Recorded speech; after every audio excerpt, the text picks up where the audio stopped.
नमस्कार।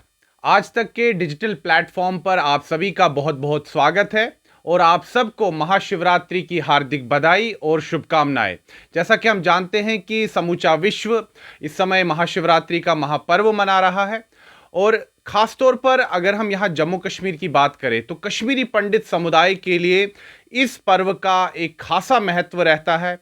वो महत्व क्या है वो जानेंगे हम कश्मीरी पंडित समुदाय के एक बहुत बड़े चिंतक, विचारक, विद्वान डॉक्टर अग्निशेखर से। डॉक्टर अग्निशेखर जी, सबसे पहले आज तक से बातचीत करने के लिए बहुत बहुत धन्यवाद और महाशिवरात्रि के महापर्व की आपको ढेरों शुभकामनाएं, बधाई।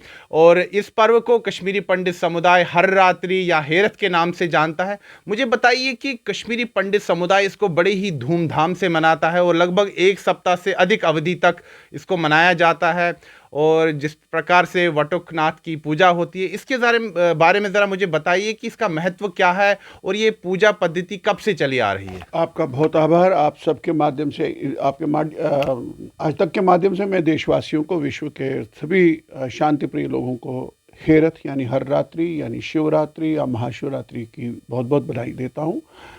कश्मीर चूँकि शैव भूमि रही है, शैव दर्शन की भूमि है, शाक्त दर्शन की भूमि है। कश्मीर में शिव प्रधान है, इष्ट जिसे कहते हैं, इसलिए हमारे यहाँ अधिक महत्व इस पर्व का है। हम सबसे पहले मैं बताना चाहता हूँ, जिसे आप शिवरात्रि कहते हैं वो कश्मीर में हर रात्रि के दूसरे दिन मनाई जाती है। यानी हर वर्ष ये जो आज मास चल रहा है, फागुन मास के कृष्ण पक्ष की त्रयोदशी, कभी कभी द्वादशी को भी आती है, त्रयोदशी की रात्रि को शिवरात्रि कही ये हर रात्रि होती है। हर रात्रि कश्मीरी में हेरत कहलाती है। एक कारण ये भी है कि कभी शिव ने हे रति कह करके पुकारा था उमा को, तो वो तो छोड़िए, लेकिन हर रात्रि है। और दूसरे दिन जो उसका परिवर्तित दूसरा दिन होता है उसे शिवरात्रि आप कहते हैं, चतुर्दशी होती है, महाशिवरात्रि होती है। तो ये शुरू से मान के चलिए, कश्मीर में कश्मीरी पंडित हर रात्रि के बाद शिवरात्रि मनाते हैं, यानी दो पर्व मनते हैं इसके। और कश्मीरी पंडित समुदाय के लिए ये वर्ष का सबसे महत्वपूर्ण और सबसे प्रमुख जो है त्योहार होता है। क्योंकि मैंने कहा कि कश्मीर शैव दर्शन की दृष्टि से माना जाता है। शैव दर्शन का जो सार तत्व है वो है सर्वम सर्वात्मकम। जो कुछ है वो सब शिव है और जो है उसमें भी शिव है। यानी शिव दर्शन का प्रतिपादन करने वाला ये पर्व है। अब इस पर्व के आप देखिए प्रतीक रूप में, मेटाफर रूप में और इसका लीजेंडरी रूप में दो तीन डायमेंशंस हैं। इसकी हर रात्रि की पूजा हमारे यहाँ होती है तंत्र विधि से। चूँकि हमारे यहाँ तंत्र है, आप आचार्य अभिनव गुप्त का नाम सुना होगा, तंत्रालोक सुना होगा, भैरव तंत्र सुना होगा, स्वच्छंद तंत्र सुना होगा, विज्ञान भैरव सुना होगा। तो ये भैरवों की भूमि है। तो भैरव अलग कोई तत्व नहीं है। भैरव क्या है? उद्यमो भैरवा, शिव ही भैरव हैं। तो हुआ ये है, छोटे से दर्शकों के लिए उनकी सरल भाषा में बताने के लिए, एक दिन कहते हैं कि माँ उमा तपस्या में बैठी थी। अचानक उनकी नज़रें खुली और अचानक रात्रि का समय था, घनघोर निबिड़ रात्रि थी और एक अग्निलिंग प्रकट हुआ। अग्नि स्तंभ भी कहते हैं कुछ लोग, जो आसमानों को भी पार करता हुआ पता नहीं कितना ऊंचा गया और नीचा तल अतल वितल तलातल रसातल महातल पता नहीं कहाँ तक था। तो चमक थी, तो एकदम उन्होंने अपनी मानस दृष्टि से एक बालक को पैदा किया जिसका नाम है रमण भैरव। कहा बेटा तुम जाओ जरा देखो, ये देख के अब ये क्या हो रहा है, कौन है। वो वहाँ तक गया, वो आँच झेल नहीं सका। वो आया, कहा माँ मैं पास नहीं गया, मैं भयभीत हो गया, कोई बहुत इसका न अंत है न अनंत है। तो उन्होंने फिर दूसरा बालक मानस सृष्टि की जिसका नाम पड़ा वटुक, यानी वटुकनाथ। यूपी में भटुक बोलते हैं, वटुकनाथ। तो वटुकनाथ भैरव हाथ जोड़ के खड़ा, माँ क्या करना है? कहा ये जरा देख के आओ, ये क्या प्रकट हुआ है, ये क्या फिनोमिना है। एक आग की लपट बहुत ही भयंकर है। तो वहाँ गया और बहुत निकट, रमन से भी आगे गया, उस पॉइंट तक गया जहाँ वो अब जल सकता था, अब भस्मसात हो। लेकिन उसने उस पॉइंट तक आकर के माता से कहा कि ये बहुत ही भयानक रूप है और इसका ना मुझे अंत दिखता है ना आदि दिखता है, तो आप चाहें तो मैं जा सकता हूँ फिर इसके, मैं ये सूचित दिन। उसने कहा बेटा तुम रहो, अब रहो। तो फिर माता जाती हैं उस अग्निस्तंभ में, वो प्रवेश करके आत्मसात करती हैं उस अग्नि को, यानी वो अग्निमयी हो जाती हैं। वो कहती हैं तो शिव है, ये हर है, ये उसने अपने आप को प्रकट किया था। अब वो हर में जब माता भी होगी तो शिव शक्ति का उस पॉइंट ऑफ टाइम पर मिलन हुआ। वो जो टाइम है, उसको टाइम को परंपरा से, ज्योतिष से, जो हमारी अनुष्ठान की रीत है, तो उसका कहते हैं कि ये फागुन मास की कृष्ण पक्ष की त्रयोदशी का यही पल था, जिसे हम हर रात्रि मनाते हैं। लेकिन वरदान उसके साथ में थोड़ा जोड़ूंगा कि माता ने वटुकनाथ और रमन को वरदान दिया जी इस पृष्ठि में। और हमको कई बार लगता है कि ये कश्मीर प्रदेश ही है, परंपरा से जो हमको लगता है, आख्यान देखते, लीजन देखते हो, कि हर वर्ष सबसे पहले हर रात्रि मनाई जाएगी, उसके बाद हमारी शिवरात्रि मनेगी दूसरे दिन। तो हमारे कश्मीर में परंपरा है, पहले हर रात्रि, जिसे हम हेरत कहते हैं, उसकी तंत्र विधि से भोग लगता है, तंत्र विधि से पूजा, और दूसरे दिन हम शिवरात्रि मनाते हैं। यानी कि जो भैरव उस समय उत्पन्न हुए, जो मानस शक्ति से माँ पार्वती ने उस समय जो भैरवों को उत्पन्न किया, पहले रमण जी को किया, बाद में वटुकनाथ जी को किया, तो उनके लिए खास तौर पर एक दिन पहले ही जो है पूजा पाठ होता है। उसी दिन जिस दिन प्रकट हुए, तो इसलिए उनका हर रात्रि के, जो आज हम मनाते हैं फागुन मास की त्रयोदशी पर, पहले हर रात्रि वटुकनाथ की पूजा होगी। आप कश्मीरी पंडितों के घरों में जाइए, कहीं भी विश्व में हो, तो आपको एक अलग मांगलिक कलश सजे हुए मिलेंगे। एक इसका रमन भैरव का भी होगा, वटुकनाथ का भी होगा, फिर अलग अलग ये होगा, तो उनकी पूजा होती है। चूंकि ये भैरव हैं, हमारे यहाँ भैरव शाक्त और शक्त से जुड़े हैं, इसलिए यहाँ मांसाहार का भोग भी चढ़ता है। मैं उस प्रश्न पर बाद में आऊंगा, लेकिन जिस प्रकार से आपने कहा कि भगवान शिव की जो भैरव रूप में इस समय जो है पूजा होती है हर रात्रि के दिन, तो इसका महत्व क्या है? मतलब क्योंकि आपने कहा कि एक दिन पहले ही हर रात्रि का पूजा अनुष्ठान होता है, तो कश्मीरी पंडित समुदाय ही इस पर्व को क्यों मनाता है, हर रात्रि को? मैंने ये कहा कि पूरे विश्व में की बात तो दूर, पूरे भारत में, विशेषकर कश्मीरी पंडितों में, जिन्हें कश्मीरी आप हिंदू कहते हैं, पंडित कहते हैं, उनमें ही ये पाई जाती है मुख्य रूप से। क्योंकि हमारे यहाँ जो भैरवी साधना का केंद्र रहा है, शाक्त केंद्र रहा है कश्मीर। तो मैंने शुरू में कहा था, अभिनव गुप्त, आचार्य अभिनव गुप्त का तंत्रालोक पढ़िए, विज्ञान भैरव पढ़िए, शिवसूत्र देखिए, आप स्वच्छंद भैरव पढ़िए, तो आपको सारा ये एक्सप्लेन्ड मिलेगा कि भैरव कॉन्सेप्ट वाइज अगर कल्पना करें, एक तो मैंने कहा उद्यमो भैरवः, उद्यम जब आप करते हैं, when you are in action, when God is in action, activity, तो वो भैरव रूप होता है। भैरव का रूप होता है जो भयानक रूप में भी आते हैं। एक्टिविटी, आप कश्मीरी में कहावत भी है, भैरव करुण, मैं से सबसे पहले भैरव किया है मैंने, यानी एक्टिविटी जो क्रिएशन की है, एक्टिविटी जो फॉर्मेशन की है सृष्टि की, उस रूप को भैरव रूप में कश्मीर में तंत्र साधना में माना जाता है। अब देखिए मेटाफोरिकली ये इतना प्राचीन है कि आपके मोहनजोदड़ो में जो खुदाइयाँ हुई हैं, वहाँ भी वो स्वर्ण पतुल निकला है, ये अच्छा। हाँ, वो प्रणाली के बिना शिव। अब जब मैंने अभी कथा कही आपको कि वो अग्निस्तंभ जब खड़ा होता, वहाँ कोई प्रणाली नहीं थी, तो उस शिव की पूजा का विधान हजारों वर्षों से वहाँ भी है। मोहनजोदड़ो से लेकर कश्मीर में आइए, बुर्ज़होम में भी ऐसी मूर्ति शिल्प हमें मिले हैं। अगर मैं आपकी बात को ठीक तरह से समझूं, तो आपके कहने का अर्थ यह है कि कश्मीरी पंडित समुदाय के अतिरिक्त भी और भी ऐसे कई समुदाय होंगे जो हर रात्रि यानी हेरत के पर्व को मनाते होंगे, लेकिन क्योंकि बहुत अंतराल बीत चुका है, हो सकता है कि कई बार जो आक्रमण हुए, कई जो समुदायों में बदलाव हुए, उसके कारण कहीं ना कहीं ये जो त्योहार है ये उन्होंने मनाना बंद कर दिया। लेकिन कश्मीरी पंडित समुदाय ही एकमात्र ऐसा समुदाय है जिसने इसको बचा के रखा, और आज तक भी, मतलब इस समय भी, वर्तमान में भी इस पर्व को बड़ी ही धूमधाम के साथ मनाया जाता है। आप सही कह रहे हो, क्योंकि विविधताओं का देश है, तो विविधताओं के चलते उनके प्रकार बदलते हैं, फॉर्मेशन पूजाओं की बदलती हैं। एक तो सहज होता है, दूसरा ऐतिहासिक कारण होते हैं जिनकी तरफ आपने इशारा किया।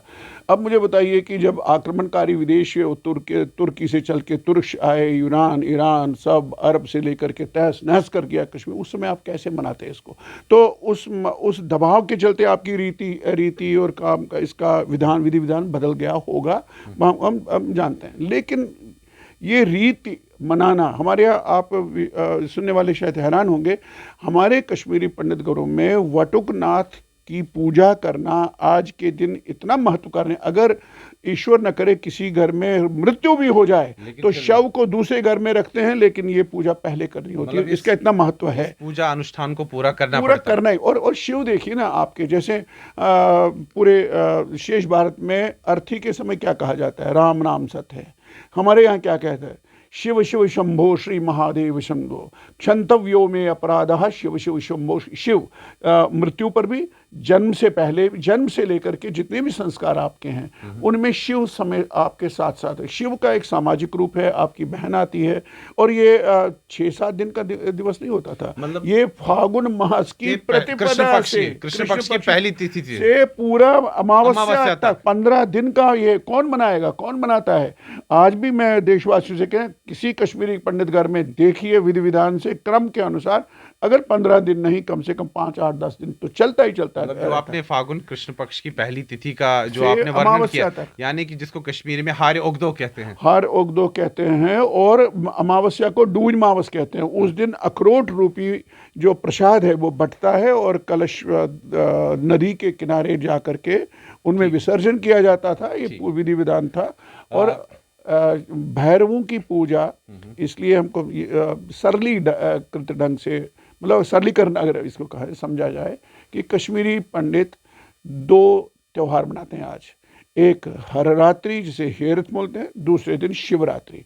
तो पूरे देश में अक्सर शिवरात्रि ही मनती है। वो उपवास रखते हैं, मंदिर जाते हैं, पूजा विधि विधान करते। हमारे यहाँ कल सेलिब्रेशन होगा। बिल्कुल, मैं उसी चीज़ पर आ रहा हूँ कि आपने कहा कि देश के बाकी भागों में महाशिवरात्रि के दिन लोग जो हैं वो व्रत रखते हैं, पूजा पाठ करते हैं, हवन करते हैं, यज्ञ करते हैं। और कश्मीरी पंडित समुदाय के अगर हम घरों में जाएं तो एक दिन पहले ही, जैसे आपने कहा, हर रात्रि के दिन पूरी रात भर जो है जैसे आज मेरा उपवास चल बिल्कुल रहा है, घर में उपवास है जी, बिल्कुल पूजा चलती है एक दिन पहले ही। और माना जाता है कि इस पूरी रात्रि को ये पूजा होनी चाहिए, रात्रि भर ये आप ध्यान रहें, मतलब ध्यान मग्न रहें, भगवान शिव की आराधना करें। तो मुझे एक चीज़ बताइए, जब अगले दिन जब समूचा राष्ट्र महाशिवरात्रि का पर्व मना रहा होता है और उस दिन हवन यज्ञ होते हैं, उपवास रखे जाते हैं, कश्मीरी पंडित समुदाय मांसाहार के मतलब का सेवन क्यों करता है? मैंने अभी ये बहुत अच्छा प्रश्न किया आपने। अब शिवरात्रि को ही लें तो उसके साथ देश भर में हर रात्रि जुड़ी नहीं है। हमारे यहाँ शिवरात्रि, ताल रात्रि, काल रात्रि, कई रात्रियों का है, लेकिन पूरे देश में अक्सर हर रात्रि साथ जुड़ी नहीं है। तो वहाँ केवल चतुर्दशी को शिवरात्रि मनती है, उपवास होता है, जैसे आपने कहा जो हवन यज्ञ विधि विधान होगा वो होगा। हमारे यहाँ चूंकि मैंने कहा यहाँ शाक्त धर्म और भैरव याग होता है, भैरवों की पूजा होती है, भैरव रूप में शिव को याद किया जाता है। उसमें बलि का विधान बहुत पुराना है, आज का नहीं है। तो इसलिए अब मुझे बताइए, एक जगह मैंने पढ़ा है कि आप दुर्गा या चंडी की उपासना करते हैं। चंडी का भैरव जो है वो सिंह है, सिंहवादी है, वो टाइगर है उनका। तो उसको क्या खीर खिलाएंगे आप? उसको क्या भोग चढ़ाएंगे? पनीर खिलाएंगे शेर को? उसका जो है आहार उसके स्वभाव के हिसाब से भैरवी रूप में मांसाहार है, क्योंकि हमारे यहाँ विधि विधान है, परंपरा एक।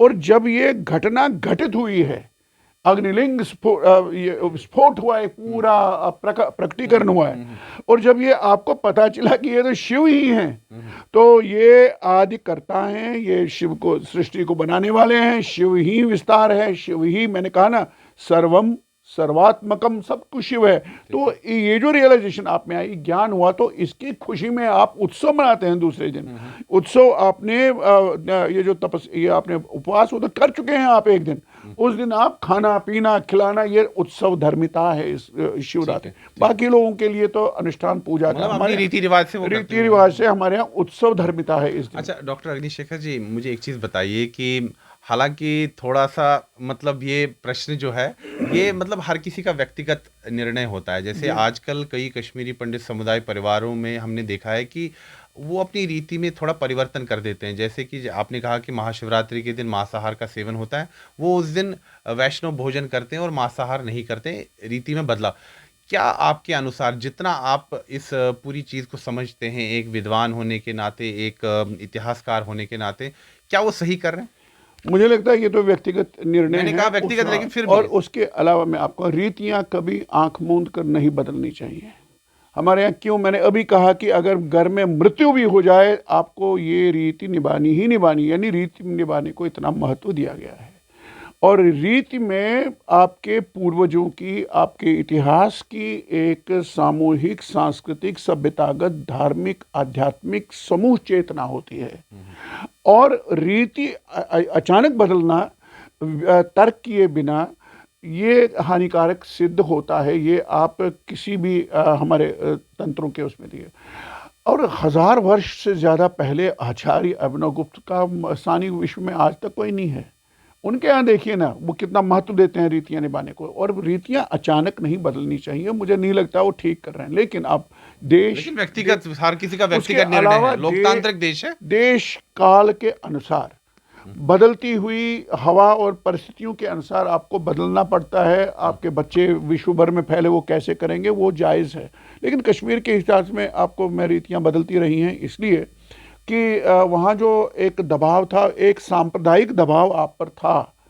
और इसलिए जब आप मांस का भोग चढ़ाएंगे और आपको संदेह होता था कि इस मांस में कोई मिलावट हो सकती है, कोई गोमांस हो सकता है, आपने रीतियां बदल दी। आपने आप एकदम शिफ्ट, मतलब आपने ये भी एक कारण हो सकता ये है। ऐतिहासिक और एक कारण है। आप बच्चे हो 1986 में जब कश्मीर में अनंतनाग पर हिंदुओं पर आक्रमण हुआ जी बिल्कुल। और उस वर्ष प्रोटेस्ट में कश्मीरी पंडितों ने किसी घर में मांस नहीं बना शिवरात्रि पर, क्योंकि शक था कि उस दिन आपको बीफ परोसा जा सकता है मिक्स करके धोखे में।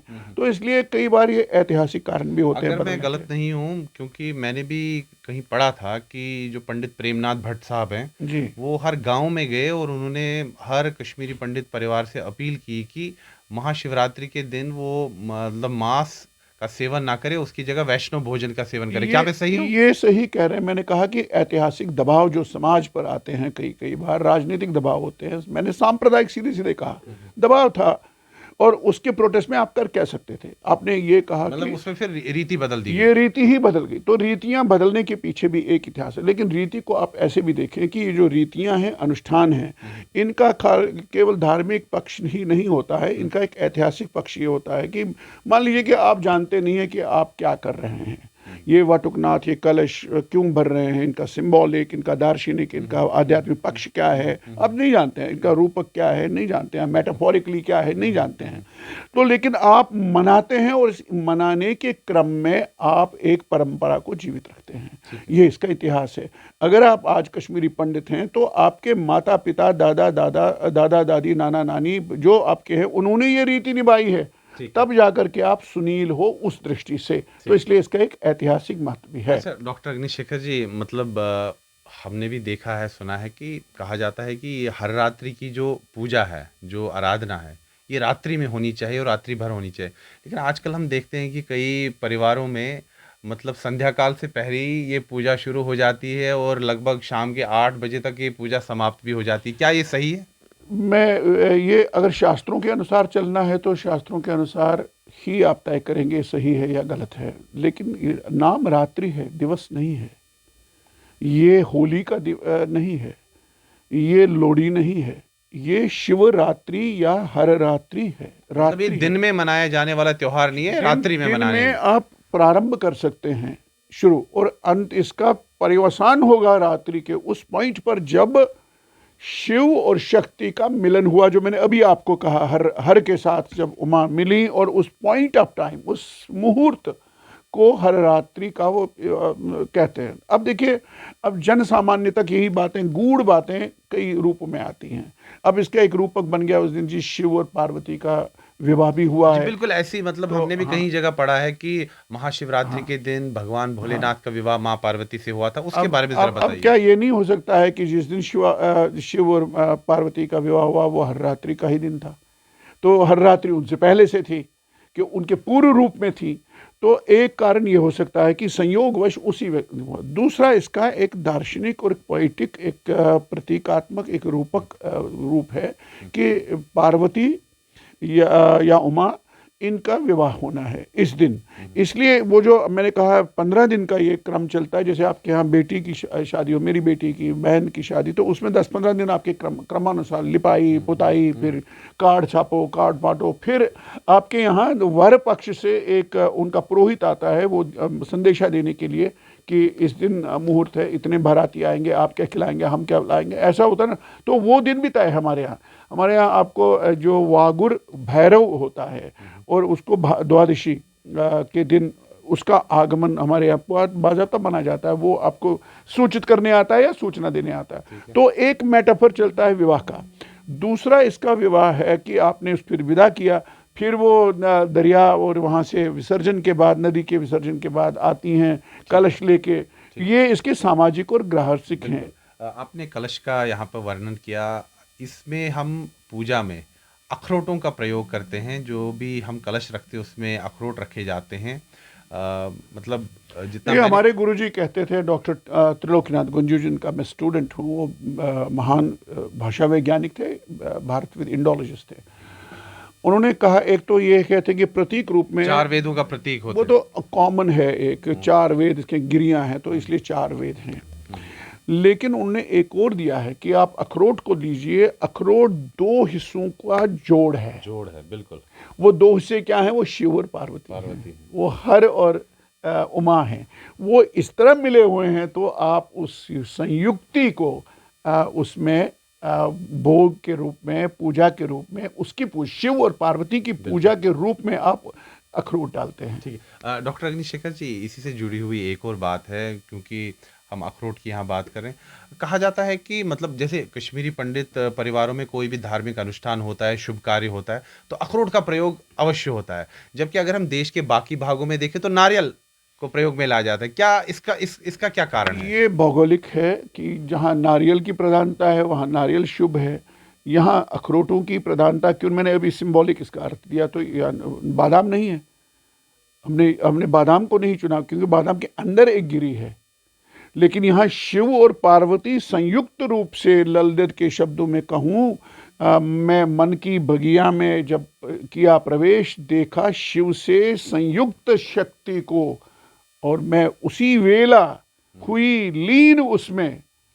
उस वेला, ये वेला वही है, हर रात्रि की वो मेला जिसमें शिव और शक्ति का मिलन है। चाहे उसको आप मेटाफोरिकली आप शिव विवाह के रूप में देखें, उसको और किसी सामाजिक रूप में देखें, आध्यात्मिक रूप में, पार्षिक रूप में, और मतलब अग्नि अनुष्ठान के रूप में, इसके कई रूप हैं। मगर अगर मैं आपकी बात को ठीक तरह से समझूं तो आपके कहने का अर्थ ये है कि हर रात्रि जो है, पहले उसके बाद शिवरात्रि। महाशिवरात्रि, ये एक संयोग हो सकता है कि उसी दिन शिव पार्वती का विवाह भी हुआ हो। हाँ हाँ हाँ, ये एक मैं ये संयोग है। मैं कह सकता हूँ कि इसके जैसे भगवान राम का जन्म हुआ। हम्म, अब मुझे बताइए उनका नाम क्या रखा गया? राम। तो यानी राम के जन्म से पहले राम तो था, वो शब्द लाया गया। इसी तरह ये जो अग्निस्फुलिंग का प्रकट होना, ये तो सृष्टि के आदि का एक बिंब है कि सृष्टि कैसे प्रकट हुई, किस अग्निलिंग से प्रकट हुई। और शिव और जो उसमें संतति भी है, शक्ति पैदा करती हैं भैरवों के रूप में संतति को, और उनके मिलन का ये तो आदि है। आदि के बाद शिव ने कई रूप लिए। अब पार्वती के ही जन्म देखिए कितने हैं, कितनी बार वो आई, कितनी बार उन्होंने देह त्याग किया, कितनी बार उन्हें तपस्या शिव के लिए की। तो जब अंततोगत्वा उनकी तपस्या पूरी हुई, उसका अब स्वामी अमरनाथ यात्रा के पर कभी बात करी तो मैं बताऊंगा उन तीर्थों की बात जहाँ वो। तो जिस दिन अंत में शिव ने वर्ण किया पार्वती का, वो दिन हर रात्रि का ही दिन था, इसलिए उसके साथ ही मिक्स्ड हुआ है। ठीक ठीक। अच्छा डॉक्टर अग्निशेखर जी, एक और महत्वपूर्ण प्रश्न है। देखिए, अगर हम कश्मीरी पंडित समुदाय के इतिहास की तरफ देखें, निश्चित तौर पर गौरवमय इतिहास है, लेकिन साथ ही में अत्याचार का भी इतिहास है कि इस समुदाय ने इतनी प्रताड़ना झेली है, इतनी यातनाएं झेली है, इतना अत्याचार झेला है, आज से नहीं सदियों से। और जो कि इतिहास में हम पढ़ते भी हैं कि एक नहीं बल्कि 7 बार समाज को घाटी से निष्कासित किया गया। अगर हम अभी वर्तमान समय की बात करें कि 1990 में जो त्रासदी हुई कि कश्मीरी पंडित समुदाय का एक बार फिर घाटी से निष्कासन हुआ, लेकिन ये जो महाशिवरात्रि का पर्व है, हर रात्रि हेरत का पर्व है, टेंटों में भी कश्मीरी पंडितों ने मनाया, सड़कों पर भी मनाया, मतलब जिस अवस्था में, जिस हालत में जहाँ वो थे, इस एक प्रकार से सांस्कृतिक धरोहर कहिए, धार्मिक धरोहर कहिए, इसको नहीं छोड़ा और आज तक इसको जीवित रखा। लेकिन अभी वर्तमान काल में कभी ऐसी एक बार समुदाय के जो वरिष्ठ लोग हैं उनमें एक चिंता हो गई पैदा कि अभी जो नई पीढ़ी है कहीं ऐसा ना हो जाए कि ये इस पर्व को त्याग दे। लेकिन आजकल हम सोशल मीडिया के माध्यम से देखते हैं कि युवा पीढ़ी के लोग जो स्कूलों में बच्चे जाते हैं या कॉलेजों में जो बच्चे पढ़ते हैं, छात्र छात्राएं, उनमें इसको प्रति जो है काफ़ी लगाव बढ़ा है। जिस प्रकार से तस्वीरों का आदान प्रदान होता है, कई लोग पेंटिंग के ज़रिए इस त्यौहार की जो है कुछ तस्वीरें बनाते हैं, कुछ लोग इस पर आर्टिकल्स लिखते हैं। तो मुझे बताइए कि आने वाले भविष्य में आप क्या समझते हैं कि क्या ये त्योहार जीवित रह पाएगा, क्योंकि समय का काफ़ी अभाव रहता है आजकल, हर कोई काफ़ी व्यस्त है। मुझे बताइए कि भविष्य में क्या होगा। भविष्य सुंदर है क्योंकि नई पीढ़ी पे आशा रखो। जो बदला हुआ समय है और बदले हुए समय में जो हमारी पीढ़ी है वो ज़्यादा जुड़ना चाहती है, जड़ों के ज़्यादा जानना चाहती है अपने को। ये देखिए, आपको केवल और केवल हमारे जो समाज के बड़े बड़े विचारक हैं या जो इतने धर्मगुरु हों, उनको चाहिए कि एक नई भाषा का आविष्कार करना, जो नई पीढ़ी की भाषा है, यानी न्यू ईडियम में उनके साथ ब्रीफली उनको कनेक्ट करना। मतलब जो महाशिवरात्रि हेरत का जो पर्व है, इसकी महिमा है, इसका महत्व है, उसको सरल भाषा में उन तक पहुंचाया जाए। एक तो कनेक्ट करना है। सबसे पहले आपकी भूमिका ऐसे हालत में, एक बैंक में, रिजर्व बैंक ऑफ इंडिया हो, कोई बैंक हो, उसके बाहर आपको एक गार्ड मिलेगा, सुरक्षाकर्मी। आप सुरक्षाकर्मी से पूछेंगे कि आपके रिजर्व बैंक में कितने करोड़ों रुपए हैं, उनको अगर डॉलर में बदला जाए वो कितने, उसको कुछ पता नहीं है। उसको क्या पता है कि मुझे सुरक्षा करनी है। इसलिए जब आप इस भावना से नई पीढ़ी को जोड़ेंगे, ये जो सब कुछ है, भारतीय ज्ञान परंपरा है, ये तुम्हारी है, विरासत है, ये तुम्हारी धरोहर है, इसकी रक्षा करो। और उसके बाद फिलहाल रक्षा करो, उसके कोई आएगा, कोई मैनेजर होगा, कोई चीफ मैनेजर होगा, कोई एक्सपर्ट होगा फाइनेंस में, वो आपको बता देगा। इस तरह पहला काम है बच्चों को इस भावना से जोड़ना कि ये आपकी धरोहर है। उनको डराओ मत ज्ञान से। और उसके बाद उनका जो ईडियम है, जो कम्युनिकेशन उनके साथ होना चाहिए, उसमें गैप है। वो कम्युनिकेशन की लैंग्वेज हमारे पास, you need to invent a new language to connect with the next generation. और मुझे लगता है जितना उत्सुकता हमारे नेक्स्ट जनरेशन में है, और वो बड़ी आशा मैं करता हूँ, ऐसा कुछ नहीं होगा, ये बहुत ही फलेगा फूलेगा, नए नए डायमेंशन में सामने आता रहेगा। तो डॉक्टर अग्निशेखर जी, आपने हमारे साथ बातचीत की, लेकिन जाते जाते, चूंकि आज एक शुभ अवसर है, वर्ष का सबसे बड़ा त्यौहार है कश्मीरी पंडित समुदाय के लिए, और राष्ट्र भर, विश्व भर में इस पर्व को मनाया जा रहा है अलग अलग तरीके से, अलग अलग परंपरा से। चूंकि चाहे आप हो, आपका संगठन हो, संकल्पबद्ध है, पूरा कश्मीरी पंडित समुदाय जो है संकल्पबद्ध है कि एक बार फिर से वो अपनी घाटी में, अपने घरों में वापस जाए और अपनी त्यौहार फिर से उसी भावना, उसी धूमधाम से मनाए। कोई भगवान शिव पे आप कोई अगर स्तुति गा दें जाते जाते। मैं स्तुति क्या गाऊं, शिव तो स्वयं में एक स्तुति हैं। और आपको मालिनी अवस्थी जी ने अभी हिंदी में शिव तांडव स्तोत्र का रूपांतरण किया, उसकी लय, नाद, सौंदर्य, उसका विधान देखिए तो आप चमत्कृत हो जाएंगे। तो आप कुछ अपने मुख से कुछ 2 पंक्तियां अगर बता दें। जटाटवी गलज्जल प्रवाह पावितस्थले गले वलंब लंबिताम भुजंग तुंग मालिकाम डमड डमड डमड नाड़ वड डमर वयम चकार चंड तांडवम तनोतु नः शिवा शिवम शिवा शिवम शिवा शिवम शिवा। नमस्कार। डॉक्टर अग्निशेखर जी, आपने हमारे साथ बातचीत की, उसके लिए बहुत बहुत धन्यवाद। आपके साथ हमेशा बातचीत करने में, संवाद करने में काफ़ी आनंद आता है। और महाशिवरात्रि का पर्व है, हेरत हर रात्रि का पर्व है, और उसकी शुभकामनाएं, ढेरों शुभकामनाएं आपको, और बहुत बहुत बधाई विश्व को, अपने भारत को। और हम कश्मीरी पंडित जो पिछले 32-33 साल से संघर्ष कर रहे हैं, ईश्वर करे कि विजय हो। और सरकार को भी ऐसी प्रेरणा मिले कि कश्मीर घाटी के अंदर कश्मीरी पंडितों के लिए जैसे वो होमलैंड की मांग करते हैं वैसे उनकी स्थापना हो और कश्मीर में भारत सांस्कृतिक, सभ्यतागत, धार्मिक, आध्यात्मिक और हिस्टोरिकल भारत की स्थापना हो। इसी प्रार्थना के साथ हर हर महादेव। जी बिल्कुल, बहुत बहुत धन्यवाद। धन्यवाद, नमस्कार जी, आज तक के डिजिटल प्लेटफॉर्म पर जो तमाम लोग हमारे साथ जुड़े उनका भी बहुत बहुत धन्यवाद, और एक बार फिर आप सभी को महाशिवरात्रि की, हेरत की, हर रात्रि की बहुत बहुत शुभकामनाएं। सुनील भट्ट, जम्मू, आज तक।